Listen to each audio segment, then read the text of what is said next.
ഒറ്റക്കൊമ്പൻ ഒരുപാട് വിവാദങ്ങൾക്ക് നടുവിൽ നിന്നിരുന്ന ഒരു സുരേഷ് ഗോപി ചിത്രമായിരുന്നു ഒറ്റക്കൊമ്പൻ. ടോമച്ച മുളകുപാടത്തിന്റെ പ്രൊഡക്ഷൻ ഹൗസിന്റെ അണ്ടറിൽ വരാനിരുന്ന ഈ ഒരു ചിത്രം പിന്നീട് ഓഫായിട്ടുണ്ടായിരുന്നു. ബഡ്ജറ്റ് ഇഷ്യൂ കാരണം തന്നെയാണ് ഈ ഒരു ചിത്രം ഓഫായിട്ടുള്ളത്. പിന്നീട് ഗോകുല മൂവീസ് വന്നതോടെ ഈ ഒരു ചിത്രം ഓണായി ചിത്രത്തിന്റെ ഷൂട്ടും ആരംഭിച്ചിട്ടുണ്ടായിരുന്നു. കൂടാതെ ഇപ്പോൾ വമ്പൻ ഒരു അപ്ഡേറ്റ് തന്നെ കൺഫേം ആക്കിയിരിക്കുകയാണ്. Ala Vaikunthapuram, Lucky the Racer, Daaku Maharaj പോലുള്ള സിനിമകൾക്കൊക്കെ മ്യൂസിക് കൈകാര്യം ചെയ്തിട്ടുള്ള തമനായിരിക്കും ഈ ഒരു ചിത്രത്തിന് വേണ്ടി മ്യൂസിക് കൈകാര്യം ചെയ്യാൻ പോകുന്നതെന്ന്. ഒപ്പം തന്നെ KGF സിനിമയിലൊക്കെ വില്ലനായിട്ടുള്ള സഞ്ജയ് ദത്ത് ഈ ഒരു ചിത്രത്തിൽ ഒരു ഗസ്റ്റ് റോളിൽ എത്താൻ പോകുന്നുണ്ട്. ഏകദേശം ഒരു ക്ലൈമാക്സ് സീക്വൻസിൽ തന്നെയാണ് എത്താനുള്ള ചാൻസ് കാണുന്നത്. കൂടാതെ നമ്മുടെ മലയാളത്തിൽ ഉറുമി എന്ന ചിത്രവിശേഷം വീണ്ടും ജെനീല ഡിസൂസ ഈ ഒരു ചിത്രത്തിൽ ഒരു പ്രധാന വേഷത്തിൽ എത്തുന്നുണ്ടെന്നും ഇപ്പോൾ ലേറ്റസ്റ്റ് ആയിട്ട് വരുന്ന അപ്ഡേറ്റുകൾ തന്നെ സൂചിപ്പിക്കുന്നുണ്ട്. ചിത്രത്തിന് അനൗൺസ്മെന്റിന് കിട്ടിയ ആ ഒരു ഹൈപ്പ് ഇപ്പോൾ കിട്ടുന്നില്ലായിരുന്നു. പക്ഷേ ഈ ഒരു അപ്ഡേറ്റുകളോടുകൂടി തന്നെ ആ ഒരു ഹൈപ്പ് നേടിയെടുക്കാൻ സാധിച്ചിരിക്കുകയാണ്. വിപിൻ ദാസിന്റെ സംവിധാനത്തിൽ പൃഥ്വിരാജ് ലീഡിൽ പുറത്തിറക്കാറ്റിരിക്കുന്ന ഏറ്റവും പുതിയ ചിത്രമാണ് സന്തോഷ് ട്രോഫി എന്ന ചിത്രം. ഒരു ഫസ്റ്റ് ലുക്ക് പോസ്റ്റർ അല്ലെങ്കിൽ ഒരു ടൈറ്റിൽ ലുക്ക് പോസ്റ്റർ എന്ന് പറയാൻ പറ്റുന്ന രീതിയിലുള്ള ഒരു കിടിലം പോസ്റ്റർ ചിത്രത്തിന്റെ ടീം ഇപ്പോൾ പുറത്തുവിട്ടിരിക്കുകയാണ്. വാഴ, ജയ് ജയ് ഹേ പോലുള്ള സിനിമകൾക്ക് ഗാനങ്ങൾ തയ്യാറാക്കിയിട്ടുള്ള അഗിത് മേനോനാണ് ഈ ഒരു ചിത്രത്തിന് വേണ്ടിയും ഗാനങ്ങൾ തയ്യാറാക്കാൻ പോകുന്ന കാര്യം ഇപ്പോൾ ഒഫീഷ്യലി കൺഫേം ആക്കിയിരിക്കുകയാണ്. തലൈവർ രജനീകാന്ത് കമൽ കോംബോയിൽ വരാനിരിക്കുന്ന ഏറ്റവും പുതിയ ചിത്രമാണ്. ഈ ഒരു ചിത്രത്തിന് ഒഫീഷ്യലി പേരൊന്നും നൽകിയിട്ടില്ല. ഈ ഒരു ചിത്രം ഡയറക്റ്റ് ചെയ്തൊരുക്കുന്നത് നെൽസൺ ആണ്. ഈ ഒരു ചിത്രത്തിൽ ഒരു പ്രധാനപ്പെട്ട വേഷത്തിൽ പ്രിയങ്ക മോഹൻ എത്തുമെന്ന് ഇപ്പോൾ ഓൾമോസ്റ്റ് കൺഫേം ആക്കിയിരിക്കുകയാണ്. അതുപോലെ ജയിലർ ചിത്രത്തിന്റെ രണ്ടാം ഭാഗത്തിന്റെ ഷൂട്ടിംഗ് ഒക്കെ ഇപ്പോൾ നിലവിൽ പെൻഡിങ്ങിലാണ്. അതൊക്കെ ഏകദേശം ഒന്ന് കംപ്ലീറ്റ് ആക്കിയതിനു ശേഷം പിന്നീട് ഈ ഒരു ചിത്രത്തിന്റെ അതിന്റെ പോസ്റ്റ് പ്രൊഡക്ഷൻ വർക്കുകളൊക്കെ സ്റ്റാർട്ട് ചെയ്ത് ഈ ഒരു ചിത്രത്തിലോട്ട് ഫുൾ ആയിട്ടുള്ളൊരു കോൺസെൻട്രേഷൻ നെൽസൺ കൊടുക്കുമെന്നാണ് ഇപ്പോൾ ലേറ്റസ്റ്റ് ആയിട്ട് വരുന്ന അപ്ഡേറ്റുകളൊക്കെ സൂചിപ്പിക്കുന്നത്. ഇതൊരു ഡാർക്ക് കോമഡി എന്റർടൈനർ ചിത്രമാണ്. ഇനി നമ്മുടെ ഇന്ത്യൻ സിനിമയിൽ വിഷ്വലി ഞെട്ടിക്കാൻ പോകുന്ന ഒരു ഐറ്റം തന്നെയാണ് രാമായണ എന്ന ചിത്രം. ചിത്രത്തിന്റെ ബഡ്ജറ്റ് കേട്ട് ശരിക്കും കിളിപോയി. കാരണം ഈ ഒരു ചിത്രത്തിന്റെ സ്കെയിലും വിഷ്വൽസും ഒക്കെ വെച്ച് ഏകദേശം 4000 കോടിയാണ് ഈ ഒരു ചിത്രത്തിന്റെ ബഡ്ജറ്റ് ഇപ്പോൾ ഇൻവെസ്റ്റ് ചെയ്തിട്ടുള്ളതെന്നാണ്. ഈ ഒരു ചിത്രത്തിന്റെ ഒഫീഷ്യൽ ടീസർ റിലീസിനെത്താൻ പോകുന്നത് ഈ വരുന്ന മാർച്ച് 27-നായിരിക്കുമെന്നും ചിത്രത്തിന്റെ ടീം ഇപ്പോൾ ഒഫീഷ്യലി കൺഫേം ആക്കിയിരിക്കുകയാണ്. വിജയ് ദേവർകൊണ്ടയുടെ ലൈഗർ എന്ന ചിത്രത്തിന്റെ ഡയറക്ടറായിട്ടുള്ള പൂരി ജഗന്നാഥ് ഏറ്റവും പുതിയ സംവിധാനം ചെയ്ത് ഒരുക്കാൻ പോകുന്നത് സൂര്യയ്ക്ക് വേണ്ടി ഒരു ചിത്രമായിരിക്കുമെന്ന് ഇപ്പോൾ ലേറ്റസ്റ്റ് ആയിട്ട് വരുന്ന റൂമറുകളൊക്കെ തന്നെ സൂചിപ്പിക്കുന്നത്. പുഷ്പ സിനിമയൊക്കെ നിർമ്മിച്ചുള്ള മൈത്രി മൂവി മേക്കേഴ്സ് ആണ് ഈ ഒരു ചിത്രം നിർമ്മിക്കാൻ പോകുന്നത്. ഈ ഒരു കോംബോയിൽ ഒരു ചിത്രം വന്ന അടുത്തൊരു പക്ക തെലുങ്ക് മെറ്റീരിയൽ ആയിട്ടുള്ളൊരു പക്ക മാസ് എന്റർടൈനർ ആയിരിക്കും എന്നുള്ള ഒരു എക്സ്പെക്ടേഷനും കാര്യങ്ങളൊക്കെ തന്നെയുണ്ട്.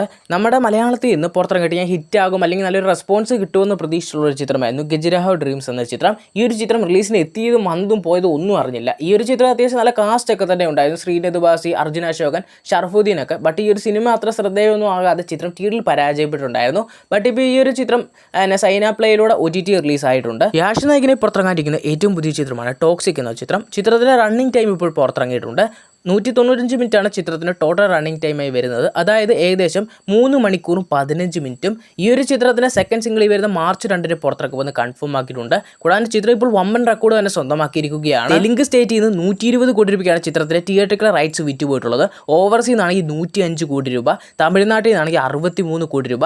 ഈ 3 സ്റ്റേറ്റിൽ നിന്നും ഈ ഒരു സിനിമ വിജയിക്കണമെങ്കിൽ ടോട്ടൽ കളക്ഷനായി കിട്ടേണ്ടത് 600 കോടിയാണ്. ജസ്റ്റ് 3 സ്റ്റേറ്റിലെ മാത്രം ബ്രേക്ക് ഈവൻ കളക്ഷനാണ് ഈ പറഞ്ഞിട്ടുള്ളത്. അങ്ങനെ ടോട്ടൽ വലിയൊരു 1000 കോടിയെങ്കിലും കളക്ട് ചെയ്താൽ ഈ ഒരു ചിത്രം ഫുള്ളി സക്സസ് ആകുമെന്നാണ് പ്രതീക്ഷിക്കുന്നത്. അതായത് KGFന് കിട്ടിയ ആ ലെവൽ റെസ്പോൺസ് ആയിരിക്കണം ഈ ഒരു ചിത്രത്തിന് കിട്ടേണ്ടത്. എന്നാലായിരിക്കും ഈ ഒരു ചിത്രത്തിന് ആ ഒരു ലെവലൊക്കെ കളക്ഷനൊക്കെ ബീറ്റ് ചെയ്യാൻ സാധിക്കുക. സൂര്യ നായകിന്റെ തിയേറ്ററിലേക്ക് റിലീസിനെത്താനിരിക്കുന്ന ഏറ്റവും പുതിയ ചിത്രമാണ് സൂര്യ 46 എന്ന ചിത്രം. ചിത്രത്തിന്റെ ഒഫീഷ്യൽ ഗ്ലിംസ് ഇനി വരും വീക്കുകളിൽ പുറത്തിറങ്ങുമെന്നാണ് ഇപ്പോൾ ലേറ്റസ്റ്റ് ആയിട്ട് വരുന്ന അപ്ഡേറ്റുകളൊക്കെ തന്നെ സൂചിപ്പിക്കുന്നത്. പ്രഭാസ് നായകനെ പുറത്തിറങ്ങാനിരിക്കുന്ന ഏറ്റവും പുതിയ ചിത്രമാണ് സ്പിരിറ്റ് എന്ന ചിത്രം.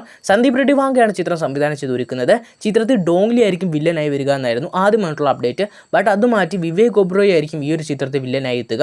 ഈ ഒരു ചിത്രത്തിൽ വിവേക് ഒബ്രോയുടെ ഫസ്റ്റ് ലുക്ക് പോസ്റ്റർ പുറത്തിറക്കിയിട്ടുണ്ട്. പുള്ളിയുടെ ലുക്ക് കാണുമ്പോൾ തന്നെ ഒരു വില്ലൻ മെറ്റീരിയലൊക്കെ തന്നെ ഉണ്ട്. ഇപ്പോൾ ഉണ്ടായ ഹൈപ്പിനെക്കാളും ഒരു ഇരട്ടി ഹൈപ്പ് ഇപ്പോൾ സ്പിരിറ്റ് എന്ന ചിത്രത്തിന് കയറിയിട്ടുണ്ട്. പുഷ്പ 2-ന് ശേഷം അല്ലു അർജുൻ്റെ പുറത്തിറങ്ങാനിരിക്കുന്ന ഏറ്റവും പുതിയ ചിത്രമാണ് ആറ്റ്ലി സംവിധാനം ചെയ്ത് ഒരുക്കുന്ന ചിത്രം. ഈ ഒരു ചിത്രത്തിൽ നല്ല രീതിയിൽ തന്നെ അല്ലു അർജുൻ ടൈം ഇൻവെസ്റ്റ് ചെയ്തിട്ടുണ്ട്. അതിനൊരു ഔട്ട് വരുമെന്നൊക്കെ തന്നെയാണ് പ്രതീക്ഷിക്കുന്നത്. ഈ ഒരു ചിത്രത്തിന് കുറേ നാളെ ഷൂട്ടൊക്കെ തുടങ്ങിയിട്ട് ചിത്രത്തിന് ഒഫീഷ്യൽ ടീസർ പുറത്തിറങ്ങാൻ പോവുകയാണ്. ഈ വരുന്ന ഏപ്രിൽ 8-ന് അല്ലു അർജുൻ്റെ ബർത്ത്ഡേ ആണ്. ബർത്ത്ഡേ പ്രമാണിച്ച് ഈ ഒരു ചിത്രത്തിൽ ടീസർ പുറത്തിറക്കുമെന്നാണ് ലേറ്റസ്റ്റ് ആയിട്ടുള്ള അപ്ഡേറ്റുകളൊക്കെ തന്നെ സൂചിപ്പിക്കുന്നത്. ഇത് ഓൾമോസ്റ്റ് കൺഫേം ആയിട്ടുള്ള അപ്ഡേറ്റ് ഒക്കെ തന്നെയാണ്. ഈ ഒരു ചിത്രത്തിന് ഏകദേശം 800 അല്ലെങ്കിൽ 1000 കോടി രൂപ അടുത്തോളം ബഡ്ജറ്റ് വരുന്നുണ്ട്. 1000 കോടി വരുന്നില്ലെന്ന് തോന്നുന്നു. ഏതായാലും വലിയൊരു ഹ്യൂജ് ബഡ്ജറ്റാണ് ചിത്രം പുറത്തിറങ്ങാൻ ചെയ്യുന്നത്. അടുത്ത അപ്ഡേറ്റ് ആണ് നമ്മുടെ മലയാള ഇൻഡസ്ട്രി തന്നെ ഏറ്റവും കൂടുതൽ കാത്തിരുന്നിട്ടുള്ള സെക്കൻഡ് പാർട്ടുള്ള വാളയാർ പരമശിവം റൺവേ ചിത്രത്തിന്റെ സെക്കൻഡ് പാർട്ട്. വർഷങ്ങൾക്ക് മുമ്പ് ഈ ഒരു പ്രൊജക്ട് ഓൺ ആയപ്പോൾ ഒരു ഹൈപ്പ് ഉണ്ടായിരുന്നു. ബട്ട് സിനിമ അതേ രീതിയിൽ തന്നെ ഓഫ് ആയിട്ടുണ്ടായിരുന്നു. പിന്നെ അപ്ഡേറ്റുകളൊന്നും വരാതിരുന്നപ്പോൾ പിന്നീട് ഈ ഒരു ചിത്രത്തിൻ്റെ അപ്ഡേറ്റ് ഇപ്പോൾ പുറത്തിറങ്ങിയിരിക്കുകയാണ്. ഈ ഒരു ചിത്രത്തിൻ്റെ തിരക്കഥ ഒരുക്കിയിട്ടുള്ളത് സിബി കെ തോമസ് ആണെന്നും പുള്ളിയുടെ ആദ്യത്തെ തന്നെ എഴുതിയിട്ടുള്ള ഒരു സ്ക്രിപ്റ്റിംഗ് തന്നെയാണ്. ഈ ഒരു ചിത്രത്തിൻ്റെ ഒരു അനൗൺസ്മെൻറ്റ് ഇനി വരും മാസങ്ങളിൽ ഉണ്ടായിരിക്കുമെന്നാണ് ഇപ്പോൾ ലേറ്റസ്റ്റ് ആയിട്ട് വരുന്ന അപ്ഡേറ്റുകളൊക്കെ തന്നെ സൂചിപ്പിക്കുന്നത്. ജോഷിയാണ് ചിത്രം സംവിധാനിച്ചത് ഒരുക്കുന്നത്. ഈ ഒരു ചിത്രത്തിൻ്റെ ഷൂട്ടും കാര്യങ്ങളൊക്കെ ഈ വർഷം തന്നെ ആരംഭിക്കുമെന്നും ഇപ്പോൾ ഓൾമോസ്റ്റ് കൺഫേം ആക്കിയിരിക്കുകയാണ്. ഈ ഒരു അപ്ഡേറ്റ് വന്നതോടുകൂടി തന്നെ ഭയങ്കര രീതിയിലുള്ള തരംഗമായി മാറിയിരിക്കുകയാണ്.